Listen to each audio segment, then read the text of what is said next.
کلکی اوتار بھگوان کا وہ اوتار ہے جو کلیوگ کے آخر میں آتا ہے اور اس کے بعد وہ دوبارہ دھرم کی استھاپنا کرے گا اور 1000 سال تک وہ دنیا پر راج کرے گا۔ اسی لیے ہندو مذہب کے ماننے والوں کو اس کا ابھی تک انتظار ہے اور انہیں کلکی کا کلیوگ کے آخر میں لوٹنے کا یقین ہے۔ ہندو مذہب کی مقدس کتابوں میں سینکڑوں حوالہ جات موجود ہیں جن میں واضح طور پر نبی کریم صلی اللہ علیہ وآلہ وسلم کا ذکر ملتا ہے، یہاں تک کہ یہ بھی لکھا ہوا ہے کہ جب بھی اس دھرتی پر کوئی پریشانی آئے گی تو میں ایک روپ میں اوتار لوں گا، اور یہ اللہ تبارک و تعالیٰ کے پیغمبروں کے بارے میں ہے، یعنی آخری پیغمبر، آخری اوتار۔ پیارے دوستو، اللہ تبارک و تعالیٰ نے اپنے مقدس کلام میں 4 آسمانی کتابوں کا ذکر کیا ہے، یعنی تورات، زبور، انجیل اور قرآن مجید، لیکن تاریخ انسانی کے اس 1000 سالہ وقت میں ان 4 آسمانی کتابوں کے علاوہ بھی بے شمار پیغمبروں پر صحیفے اور کتابیں نازل کی گئیں۔ اس کی مثال حضرت آدم علیہ السلام کے بیٹے حضرت شیث علیہ السلام پر نازل شدہ صحیفے، ابراہیم علیہ السلام پر اتارے گئے صحیفے اور حضرت ادریس علیہ السلام پر اتارا گیا صحیفہ ہے، یعنی وہ کتاب جسے قرآن مجید میں سیف اولا کہا گیا ہے اور جس کا مطلب سب سے پہلے کے صحیفے یا بکھرے ہوئے ریزے، اور سنسکرت زبان میں اس لفظ کا مطلب آنتھ گرنتھ ہے، یعنی اولین صحیفے۔ اور یہ آنتھ گرنتھ غائب نہیں ہوئے بلکہ یہ دنیا میں آج بھی مختلف ناموں سے موجود ہیں، اور یہی نہیں بلکہ ان میں لکھی ہوئی باتیں اور پیشن گوئیاں کسی بھی معجزے سے کم نہیں۔ اور انہی آنتھ گرنتھوں میں ہندو مذہب کے مشہور کتاب وید ہے۔ دراصل ہندو یا سناتن مذہب دنیا کے قدیم مذاہب میں شمار ہوتا ہے، اور کہا جاتا ہے کہ نوح علیہ السلام کے زمانے میں ہندوستان میں ایک مذہب کی ابتدا ہوئی، اور ہندوستان کی سرزمین کو سام بن نوح کی نسل میں سے ایک شخص جس کا نام بھارتی تھا اس نے آباد کیا تھا، جس کی مناسبت سے ہندوستان کو بھارت بھی کہا جاتا ہے۔ اور انہی ویدوں میں آدم علیہ السلام، ان کی اولاد، انسانی تاریخ کی ابتدا اور حضرت نوح علیہ السلام کا ذکر واضح الفاظ میں ملتا ہے جنہیں مانف کہا گیا ہے، اور طوفان نوح کی پوری تفصیل بھی ان ویدوں میں موجود ہے جنہیں مہاجل پرلی کا نام دیا گیا ہے۔ پیارے دوستو، اس میں کوئی شک نہیں کہ اللہ تبارک و تعالیٰ نے دنیا کے ہر خطے میں کم از کم ایک پیغمبر کو ضرور مبعوث فرمایا ہے، لہذا ہندوستان کی سرزمین پر بھی اللہ تبارک و تعالیٰ نے ضرور ایک نبی کو مبعوث فرمایا ہوگا جن کا نام یا تو تاریخ کے صفحات سے گم ہو گیا یا دوسری قوموں کی طرح ہندوؤں نے انہیں اپنا دیوتا بنا کر ان کی عبادت شروع کر دی، لیکن تمام قوموں میں مبعوث ہونے والے پیغمبروں کو اللہ تبارک و تعالیٰ نے وحی کے ذریعے یہ خبر دی کہ آخری زمانے میں تمام عالمین کے سردار اور انسانیت کے رہنما حضرت محمد صلی اللہ علیہ وآلہ وسلم کا ظہور ہوگا، جو دنیا میں پھیلے کفر اور ظلم کی تاریکیوں کو دور فرما دیں گے۔ اور اسی طرح توریت، زبور، انجیل میں آپ صلی اللہ علیہ وآلہ وسلم کے آنے کی بشارت واضح الفاظ میں دی گئی ہے۔ بالکل اسی طرح ہندو یا سناتن مذہب کی مقدس کتاب ویدوں میں بھی رسول خدا صلی اللہ علیہ وآلہ وسلم کے آنے کی خوشخبری موجود ہے، اور ہزاروں سال گزرنے اور ان کتابوں میں شدید رد و بدل ہونے کے باوجود بھی یہ پیشن گوئی ویسی کی ویسی موجود ہے، اور ہندو مذہب کی کتابوں میں ان کی اصل تعلیمات، جنت، دوزخ اور آخرت کا تصور بھی موجود ہے۔ اور انصاف پسند ہندو پنڈت اور اسکالرز ان پیشنگوئیوں کی موجودگی کا اعتراف بھی کرتے ہیں، اور اگر ان کی کتابوں میں موجود اصول اور بنیادی عقائد کی بات کریں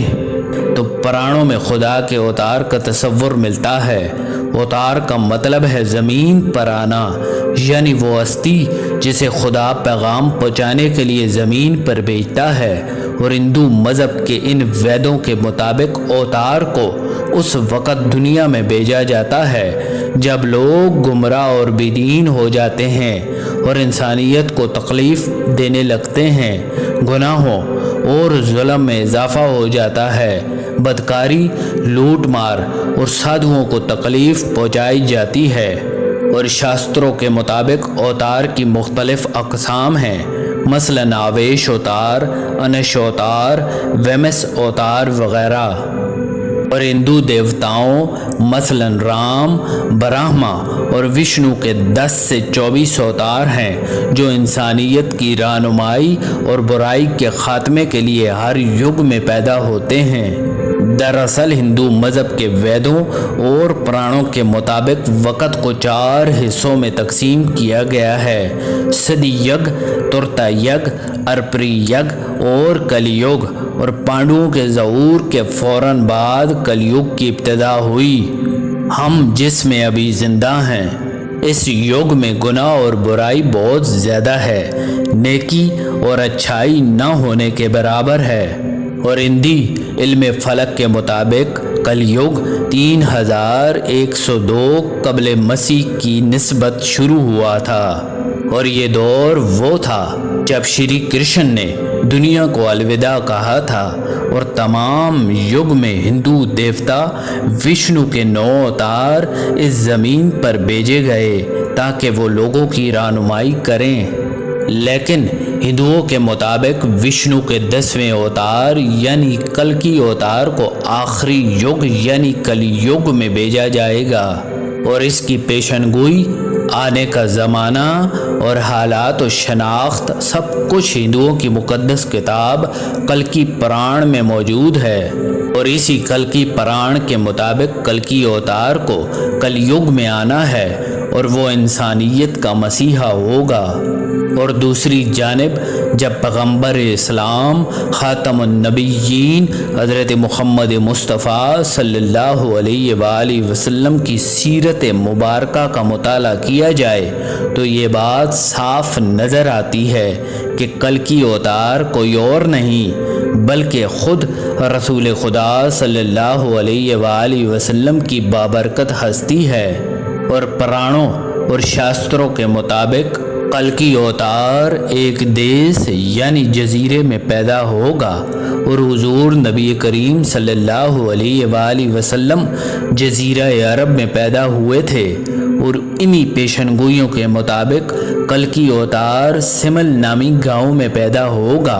اور اس کی پیدائش ایک بڑے پجاری کے گھر ہوگی۔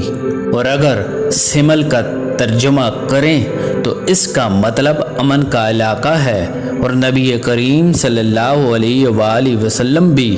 امن کی جگہ یعنی مکہ میں پیدا ہوئے تھے، اور بڑے پجاری سے مراد جناب عبد المطلب ہیں۔ کلکی اوتار کی مزید خصوصیات کو اگر پڑھا جائے تو پتہ چلتا ہے کہ وہ تمام اچھی صفات کا حامل اور خدا کی عطا کردہ 8 خصوصیات کا مالک ہوگا۔ وہ ایک سردار ہوگا اور پوری دنیا پر سرداری کرے گا، جو دیوداس نامی گھوڑے پر سوار ہوگا اور برائی پھیلانے والوں کو اپنی تلوار سے ہلاک کر دے گا۔ اور اس دور میں آخری اوتار یعنی کلکی اوتار کے ذریعے شیطان کی شکست ہوگی۔ اور اگر دیکھا جائے تو حضور نبی کریم صلی اللہ علیہ وآلہ وسلم کے معاملے میں یہ پیش گوئی حقیقت کے عین مطابق ہے۔ رسول خدا صلی اللہ علیہ وآلہ وسلم اور آپ کے صحابہ نے پورے جزیرہ عرب کو کفر سے پاک کیا اور باطل نظام کا جڑ سے خاتمہ کیا، اور اس دور کی عالمی طاقتوں روم اور فارس کو فتح کر کے 1400 سال پہلے اس پیش گوئی کی تکمیل کی۔ پیارے دوستو، جہاں تک دیوداس یعنی خدائی گھوڑے پر سوار ہونے کا تعلق ہے تو معراج کی شب رسول خدا صلی اللہ علیہ وآلہ وسلم کا براق پر سوار ہونا اس بشارت کی بھی تصدیق کرتا ہے۔ ایک اور پیشگوئی کے مطابق کلکی اوتار اپنے 4 ساتھیوں کے ساتھ مل کر شیطان کو تباہ و برباد کر دے گا۔ حضور اکرم صلی اللہ علیہ وآلہ وسلم کے 4 ساتھی خلفائے راشدین ہیں،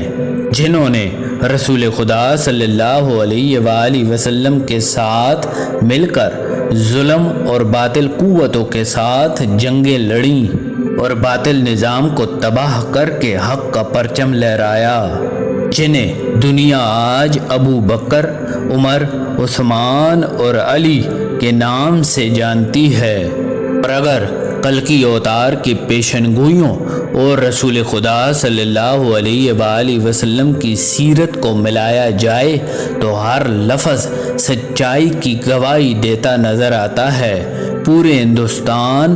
بلکہ پورے روئے زمین میں کلکی اوتار کوئی اور نہیں ہو سکتا سوائے رسول خدا صلی اللہ علیہ وآلہ وسلم کے۔ پیارے دوستو، پنڈت وید پرکاش اپنے الفاظ میں اس کتاب میں لکھتے ہیں کہ ہندو مذہب کے سمجھنے اور ماننے والے ابھی تک کلکی اوتار کے آنے کا انتظار کر رہے ہیں، اور ان کا یہ انتظار قیامت تک ختم ہونے والا نہیں، کیونکہ جس ہستی کا انتظار کیا جا رہا ہے وہ مقدس ہستی اس دنیا میں آ چکی ہے اور 1400 سال قبل ہی اپنا کام کر کے دنیا سے رخصت ہو چکی ہے، اور پوری انسانیت کی فلاح اور کامیابی آخری نبی حضرت محمد مصطفیٰ صلی اللہ علیہ وآلہ وسلم اور ان کے پیغام کو ماننے میں ہی ہے۔